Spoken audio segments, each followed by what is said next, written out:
My guest on the Europe conversation is Philippe Lazzarini, the Commissioner General of UNRWA, the UN Agency for Palestinian Refugees. He told me, as Israel deepens its offensive in the Gaza Strip, that he fears that Gaza may soon no longer be a land where Palestinians can live. Philippe Lazzarini, thank you for joining us on the Europe conversation. Now, I'd like to start with the situation in Gaza. We know that Israel has been blocking the entry of all humanitarian aid since the 2nd of March. That's 11 consecutive weeks now. Now, I know you're personally banned from entering Gaza, but you have colleagues there on the ground. From what they tell you, how would you describe the situation for people in Gaza as we speak? That's correct. We have 12,000 employees still in Gaza. What they describe is beyond imagination. In fact, as you said, there have been now a total siege imposed on Gaza since 11 weeks, which means nothing entered, which means that there is no food available anymore. Hunger is deepening. We heard last week from the nutrition expert that 500,000 people are living in catastrophic situation, and the rest of the population also might face famine if this siege continues, which means the daily life of the people in Gaza is to struggle to survive, to make sure that they are not killed by bombing, by disease, or now by hunger.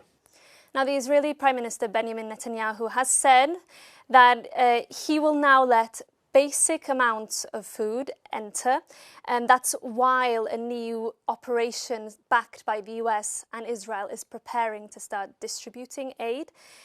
Do you believe this restricted amount of supplies that will now go in will do anything to change the humanitarian situation you've just described? Well, first of all, it's a total outrage that we are confronted to a situation of starvation when it comes to Gaza. It's a completely fabricated one. It's a man-made. Basically, we are in a situation where hunger and food is being weaponized for political and military purposes. Now, today we heard that some basic assistance will come in. We have to define what the basic is, because what is needed in Gaza is a massive, unhindered, uninterrupted assistance and supply to make sure that we are reversing the trend of the spreading hunger in the Gaza Strip. But the Israeli Prime Minister is saying that it has to block aid because Hamas and other militant groups are hijacking that aid, looting the aid, and even monetizing that aid. Do you think that's a legitimate concern? And do you think that the safeguards UNRWA had in place to prevent Hamas from accessing and diverting the aid were as strong as possible? First of all, nothing justifies that we use food or deprive an entire population of having access to food to the extent that we are starving the population for any purposes of any kind. As a starting point, there is a basic right in any situation, in situation of crisis, and also a basic obligation to provide access and make sure that humanitarian assistance reaches the people. Now we hear about accusation of diversion of food in Gaza. There is no UN agencies who have heard about any large-scale diversion. What we have seen at the beginning of the ceasefire, when there was not enough food in the Gaza Strip, there have been situations of lootings where desperate people were just jumping on the trucks and taking the food. But we have never ever been notified of any diversion. Now, Israel, with the backing of the US, has established a new plan which would use a charity called the Gaza Humanitarian Foundation, as well as private firms, in order to deliver aid to the people. But you've said that you cannot support this plan. Why is that? Well, the UN cannot support this plan because it's fall far from meeting any basic humanitarian principle, including humanity and impartiality. Today we are talking about 4 hubs in the Gaza Strip, forcing people to walk kilometers to have access to the hub, and to carry on very heavy parcel back to the family, which means with a system like this one, only those close to the hub will have access to assistance. And secondly, the weakest, the most vulnerable, or the female household will have absolutely no possibility to go there. You say you cannot support this plan, it's not impartial, yet Israel says or accuses UNRWA of not being impartial, of not being neutral. It says that UNRWA's operations in Gaza are inevitably compromised by Hamas, which governs there. It says proof of that is the fact that the agency fired 19 employees suspected of taking part in the October 7th attacks on Israel. Can you accept that all of this makes it very difficult for Israel to trust UNRWA? There is a war of narrative, there is a propaganda going on, there is also an objective to eliminate an organization like UNRWA, because by eliminating UNRWA, Israel also aims at stripping the refugee status of the Palestinians. Now, having said that, we are taking any allegation very seriously. The famous 19 names you are mentioning right now, there have been investigations have been non-conclusive, but we have taken action. Later on, there have been allegations of hundreds of names. Constantly the agency is asking for substantiated information we never receive.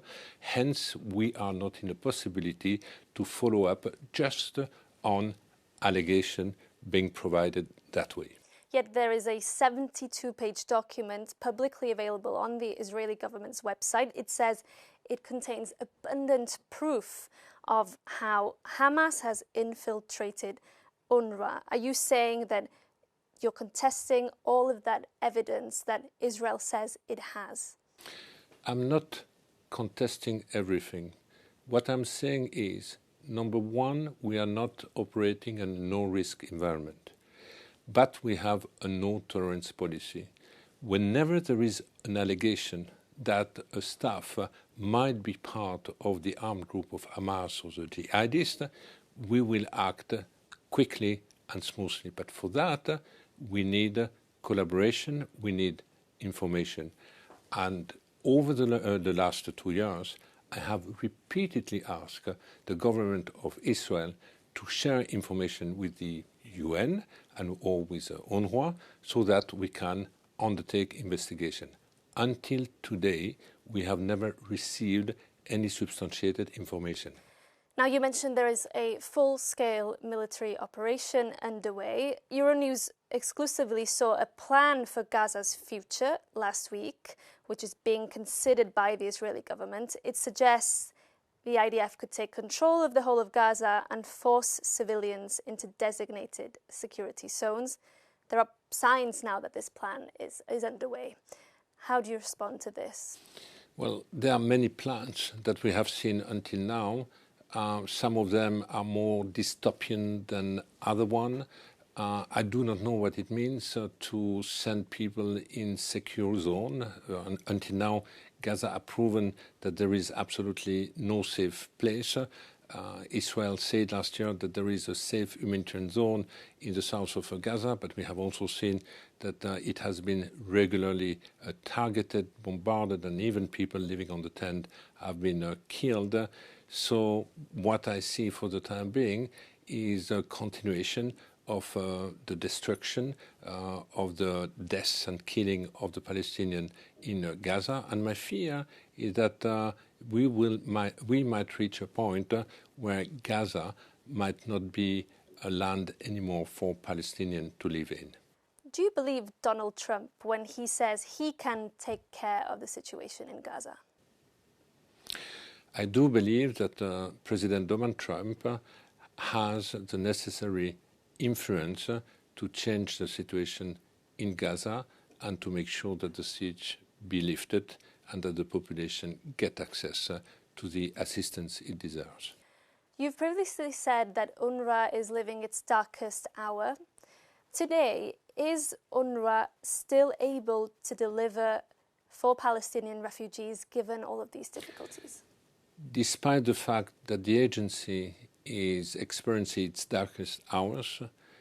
Our staff, despite the fact that it is exhausted, it is anxious, and they're also struggling to stay alive, they are able to provide services to the community, even today in Gaza. But under the current financing system, how long can UNRWA continue to operate as things stand right now? That's a very good question. I'm hoping that we will be able to stay afloat, to continue to provide our services to the communities. The shortfall today is more than $200 million to keep our education and primary health services across the region.